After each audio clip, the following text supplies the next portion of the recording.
and welcome to Birch Bark Gazette. I'm your host, Big T, and today we'll be discussing Thanksgiving. Well, Thanksgiving, 1985.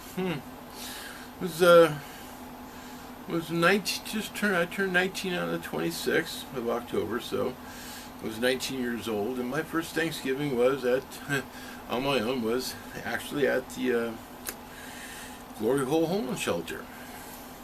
Yeah, it's not. It was actually back in those days. That was a pretty cool place, you know. The staff were really friendly. There were Jesuit volunteers. There was director and stuff, and there was Catholic. There was a Catholic nun named Sister Margaret. She was working there.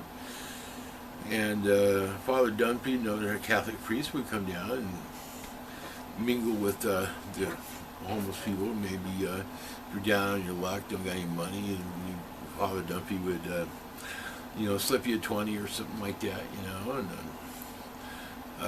it was my first Thanksgiving. They actually had turkey. They had a big turkey. They had turkey breasts and turkey legs and stuff like that, and everybody got to get seconds on turkey. They had a lot of turkey, a lot of stuffing, a lot of cranberry sauce. It was actually very decent, It was a small shelter, there's probably maybe 50 homeless people there at the time. A lot of them were alcoholics, drunks. And there were some homeless vets there, homeless Vietnam vets, and there was even a homeless World War II vet named Brownie. He was,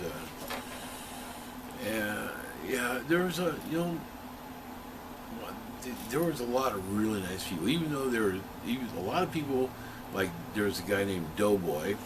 I'm not sure if he's alive anymore. There was Skippy. Yeah, I remember Skippy. Yeah.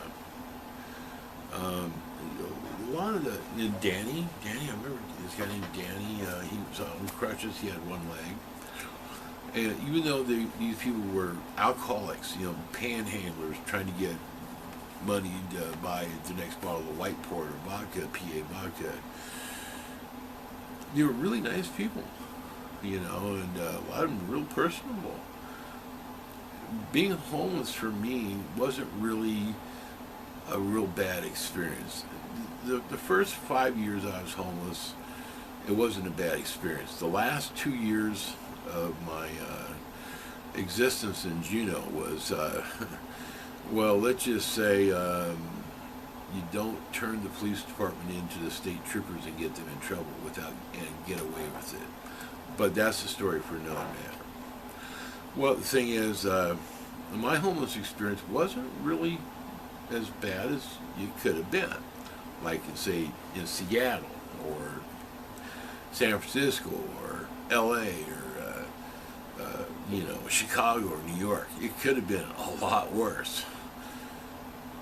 So I consider myself very lucky. But, I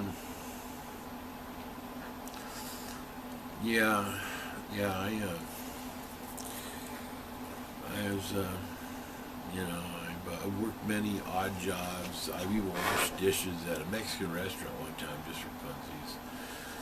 I've washed dishes before,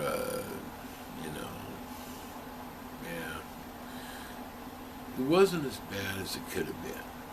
My first choice about where I wanted to go was Chicago. I had my heart set on Chicago. And but at the last moment, I saw a little commercial on TV, a little jingle, Juneau, Alaska, you got it made. And here I am, 34 years later, here I am, still in Alaska. Yeah, my first 9 years out of I was homeless. From April 2nd, 1985 to May 12th, Mother's Day, 1994. Actually, May 12, 1994. I was half the day I was homeless, and the other half the day I was on my property. So, yeah, 9 years, a little over 9 years, I guess. 9 years. So, yeah, it could have been a lot worse, but it wasn't. It was actually well, yeah, could have been a lot worse. So, yeah, you know, the police department, they like to terrorize homeless people. You know, their favorite thing to do is to terrorize people who are at the bottom of society. They'll raid your camp. They'll shred things. They'll shred your sleeping bag. You know, they will. Yeah, yeah, and they look for money. If you stash your money at your camp, you're stupid. You know, because they will find that money and they will confiscate it and call it drug money. They do that. They're dicks. You know.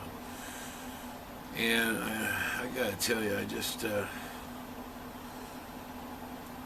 yeah, I'm not sure if I should tell these stories here on YouTube. I'm not sure if the world is really ready to hear exactly how free this country really is. When you're homeless, you find out how free you really are, and that is zero freedom.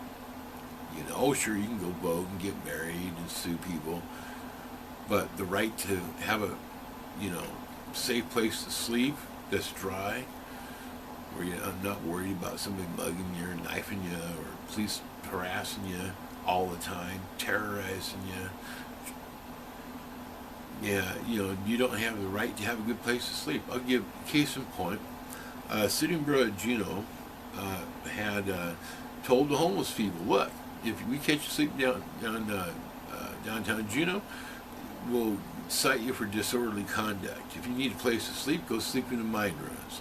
Now, 34 years ago when I came to Alaska, the mine ruins in Juneau were already really super dangerous. And they're even more dangerous now. And the city and borough of Juneau is telling the homeless people of Juneau, if you need a place to sleep, sleep in the mine ruins. That's how callous people are. That's how callous they are. That's how uncaring they are.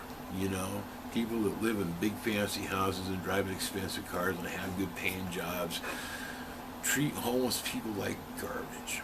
You know,